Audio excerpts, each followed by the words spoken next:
Kong Stadium in its 30th year.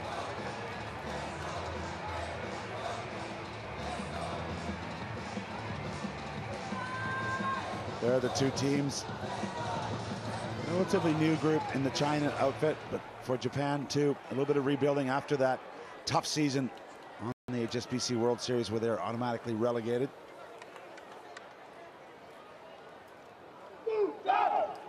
Gareth Rees here in Hong Kong, Alicia Lucas, and you're a team that you know a little bit about. Your current home in Japan. Just fortunate enough to live in the beautiful country that is Japan, and have spent some time with the Brave Blossom team, doing some coaching development with them as well. So have a keen eye watching over this team and the work that coach Simon Amor has been doing developing this side. We got to chat with Simon yesterday.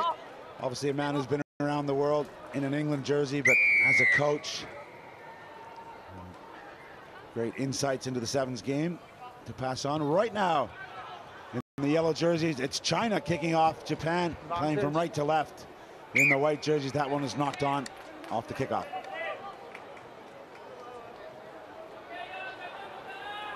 Not quite the start that China would have liked in this game. Japan, though, have the opportunity at the scrum to get early possession. Stand square. There's Kipa Ishida in the scrum half roll. We'll see where he attacks. He's got one player you see right behind the scrum, in the boot, as we call it, waiting to see what's available. He may move to space. He may work that short side. And he does move open with the pass. Oh, the in and out. Good footwork from Ueda. A little bit of space out wide and on the move. Choosing to kick up his left foot. Nice touch from Ishida. Who's going to get the bounce? Over the line. Finally down. Ueda, who started the whole move, finishes it. Japan on the board. Referee's going to have a little look. Sorry, they said. I think because it went so quickly, he wants to make sure the grounding was good. Rolling ball here, reaching arms. Oh, looks good to me, but we'll wait and see what the referee says. I know in the past, people have talked about downward pressure and all sorts of other things. All he has to do is maintain contact with that ball. Looks to me like he does. The television match officials having a second look, and here's the decision. No try, knock on white, scrum 5 meters. So disagreeing with me, no try. Obviously, in their eye, in the angles they have, he hadn't maintained contact with the ball. Disappointment from the fans. Over here. Some really silky skills early, though, from Japan. The ability to kick downfield. Beautiful chase from Ueda. He's a fantastic up-and-coming talent just out of the university system in Japan. He's electric footwork, and he's got speed to burn. Alicia, just touch on that university rugby. It's such a big part of the rugby culture. A lot of people maybe not realize how important it is. It's massive over in Japan and part of their pathway system into the national programs and into the Japanese top league system that they have there in their 15er side. So it's really crucial in developing players. Right now, Japan are on defense. China were backed up. They did well to get out. Race tackle ball again. It spills loose.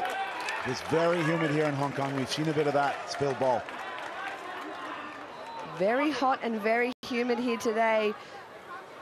A lot of pressure on the players with the slippery ball, but the pressure from the Japanese defense, camping China down in their own 22. Well, a great shot of what's available on a sevens rugby field, where to attack with Japan put it. And you see they've got space to the right of your screen. So because they put players up to the left, China have to mark them.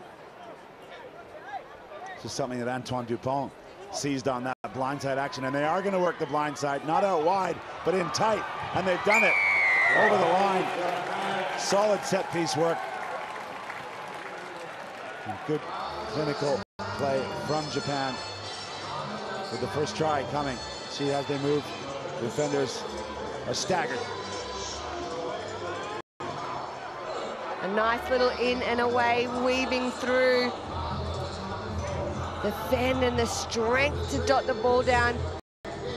Had the space to the left-hand side, but the ability to fight through contact and find the line there was exceptional from Japan. I think that was Fukushi who got the touchdown. The conversion slides to the left. Chinese fans coming over to the island, coming over to Hong Kong here.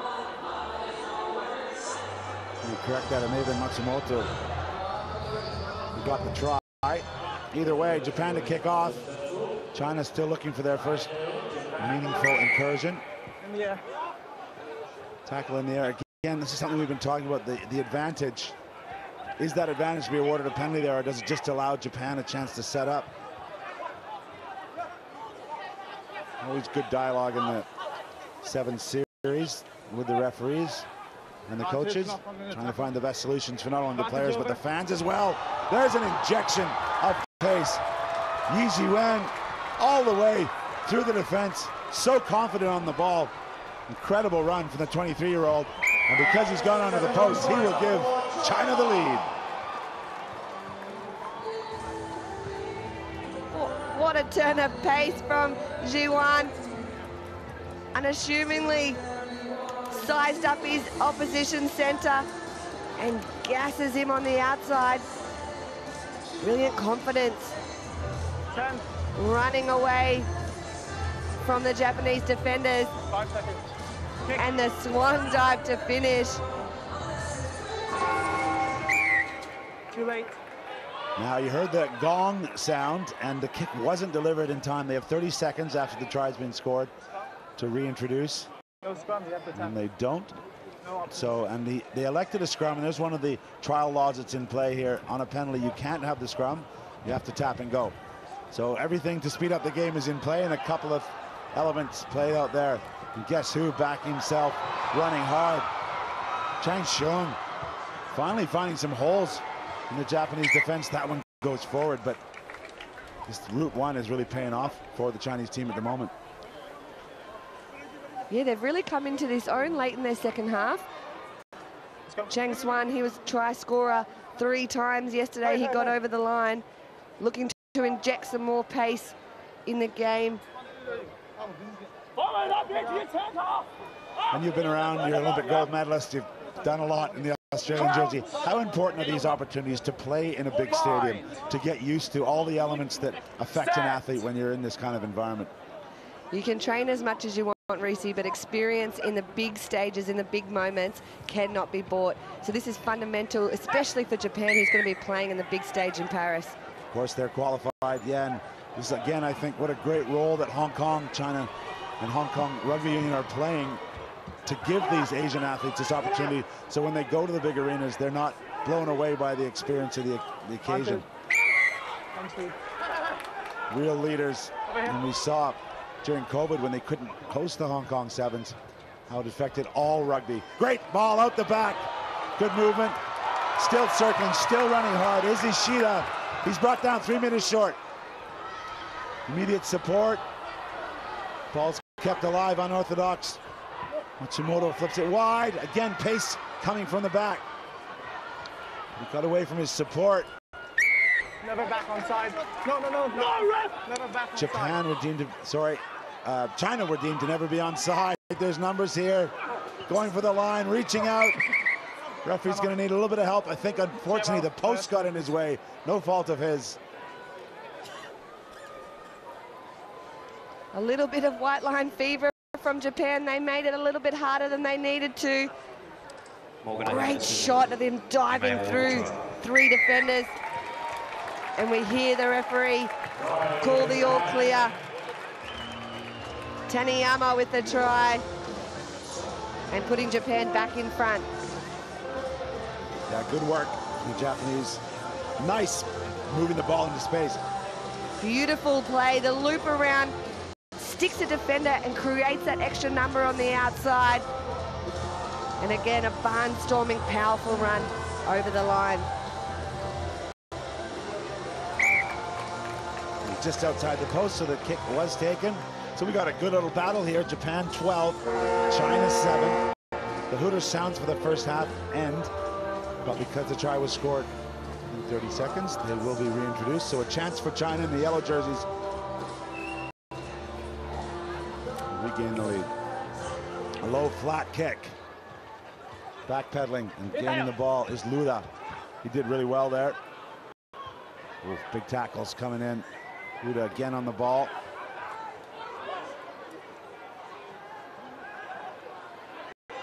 Chang Shun looking on the fringes there, but Japan are up to it in defense. 3 Chinese players in the 15-meter channel. Happy to play in these tight areas. You see all 4 of them in your shot there. There's not a lot of options out wide when they do ship it. No, stay out. Use it. Being asked to use it by the referee. Louis Luda on the pick. He's going to pick and go.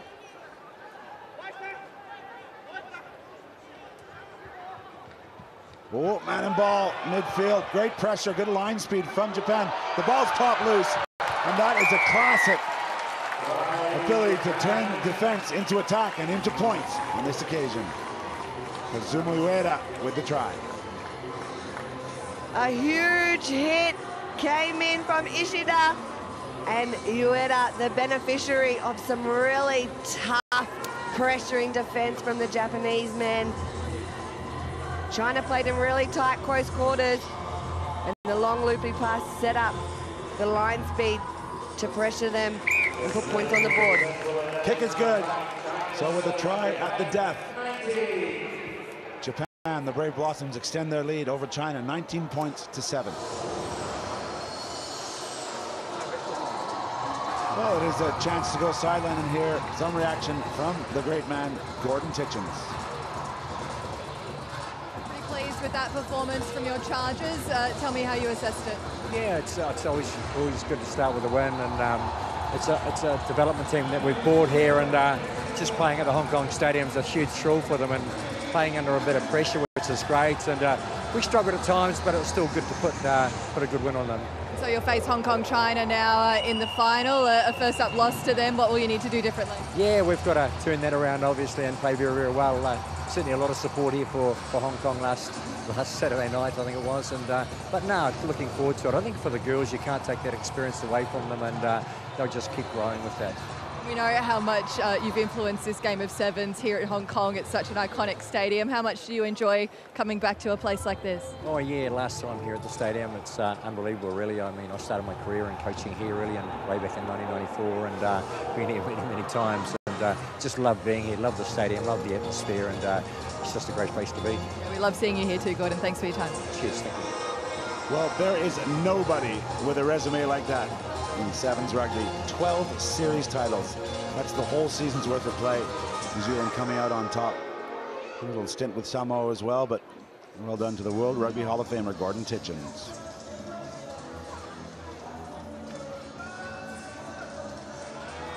Back here at the iconic Hong Kong Stadium, it is HSBC Sevens action. This one is the Melrose Claymore competition. Invitational, featuring the local side, Hong Kong, China, and these two sides, China and Japan, battling it out for a place in the final later today on day 3 of the Cathay HSBC Hong Kong Sevens. China in the yellow jerseys have shown some great moments, but a couple of mistakes just like that one have cost him, and the pressure midfield has paid off. Yoshiro Noguchi starts the second half as Japan finished the first. Deep, wide passes from China, and Noguchi, Nogu as he's known, he times his run perfectly, intercepting. He's pumped, he's amped. It means big things for this Japanese side to score in such an iconic stadium. Well, did you notice too, he didn't touch the ball down under the post, which under our trial laws would have meant immediate 7 points, but also no time coming off the clock. So they're obviously aware they're starting to manage the clock here as they're, looks like they're close to booking a place in the final up against Hong Kong, China later today.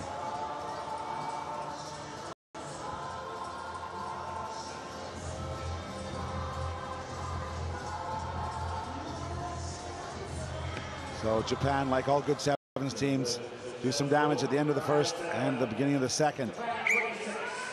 Lots of time for China, but with mistakes like that, they're not going to be able to put pressure on. Yeah, it's hard when the mistakes start to creep in and the pressure starts to surmount against you. Japan clinical with their restart, kicking it high and contestable and forcing the fumble and pressure on the Chinese attack. For Japan, a chance to bring in some younger players. Dananika off the bench and Suoka. Fine. Set.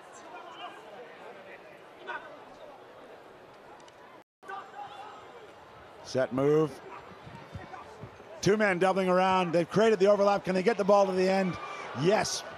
They lost the advantage with that pass on the back shoulder.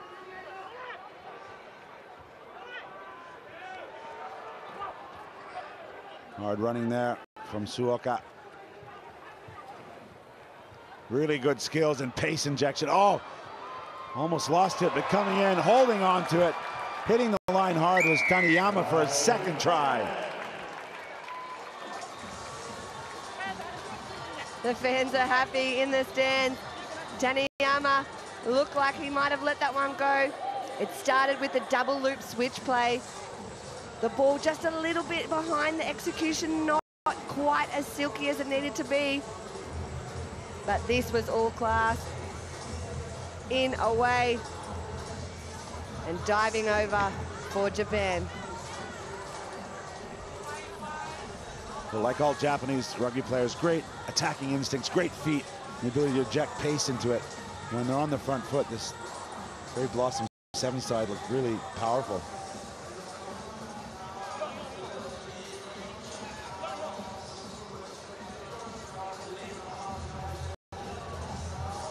So it's been all Japan in the second half.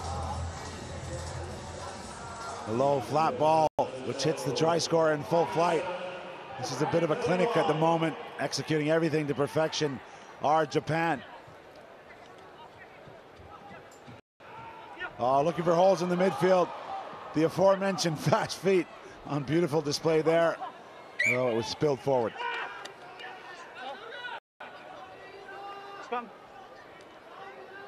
The feet are electric and the feet are fast. It was the offload that went awry. 24. He knows it. He puts his hand up to acknowledge the error.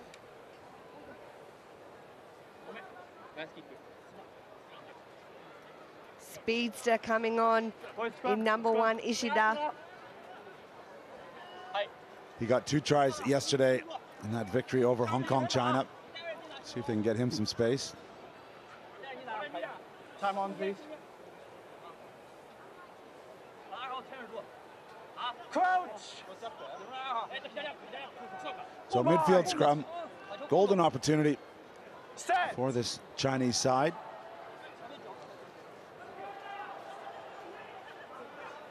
Oh, against the grain here.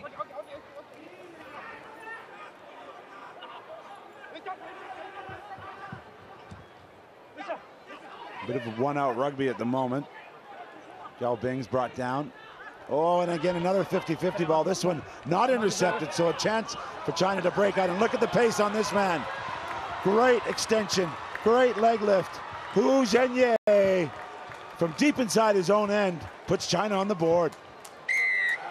7.5. Zhenye with the turn of pace. He came from nowhere. The risk it for the biscuit from Ishida didn't go his way, and snapped up from Zhenye with the pace to match, leaving the Japanese defenders in his wake and adding another 7-pointer to China. Risk it for the biscuit. Is that the first time you use that? This is your inaugural event. I like it. Japan did not get the biscuit there, and China got the reward, and they're going to get another one. Again, simple breakdown in defense. Shang Changshun goes all the way from his own end. He knows that's a 7-pointer, and this is the benefit of this trial law. He steps off the left foot, powers through, sized up his mismatch and his opposition, and puts it down under the post, which leads to an automatic 7 points in this competition. Yeah, I really like this try law. It means you get the game going and a team can come back. You can score 3 or 4 tries in a pretty short amount of time if they're 7-pointers. Now the kick and chase, not a bad option. They're lining up for it around the outside. Trying to gather is Suoka, but he makes a meal of it. 1:20 left. I would substitute if I was China to stop this clock. Suoka fumbling. Oh, those rolling, rumbling balls are so hard to pick up. And gifting possession back to China. A minute still to play in this half, but time still on the clock, especially if they keep scoring the 7-point tries like they are. Mario brothers liked it. China, interestingly, lost about 20 seconds there. Candy floss for the Mario brothers. Yeah, cash exchange. It's all good. Popcorn time. Yeah, thumbs up. Hold, wait. Life does not get better than that. China got some work to do. Less than a minute to play. They need 2 scores. Oh, good gather from Shilong, keeping that play alive. And there's a battle out wide. We've seen his pace. Zhao Bing coming back infield, looking for the offload. And Japan have been guilty of missing a few tackles. China into space, big chase on, using all the width, going all the way to the outside. Is Yi Jiwen. He gets the try, and they may want to decline the conversion here.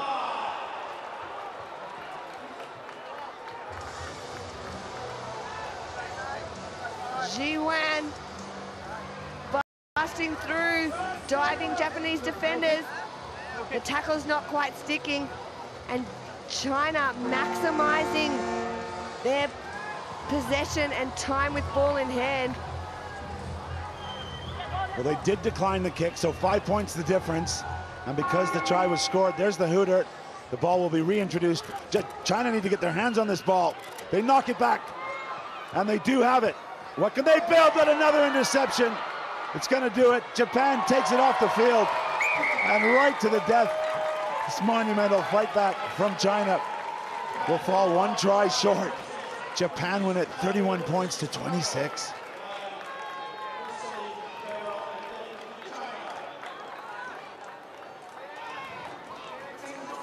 So fantastic action here at the Melrose Claymores competition. And that is how the men's side of it finishes up. Japan and Hong Kong, China will rematch their first one where Hong Kong lost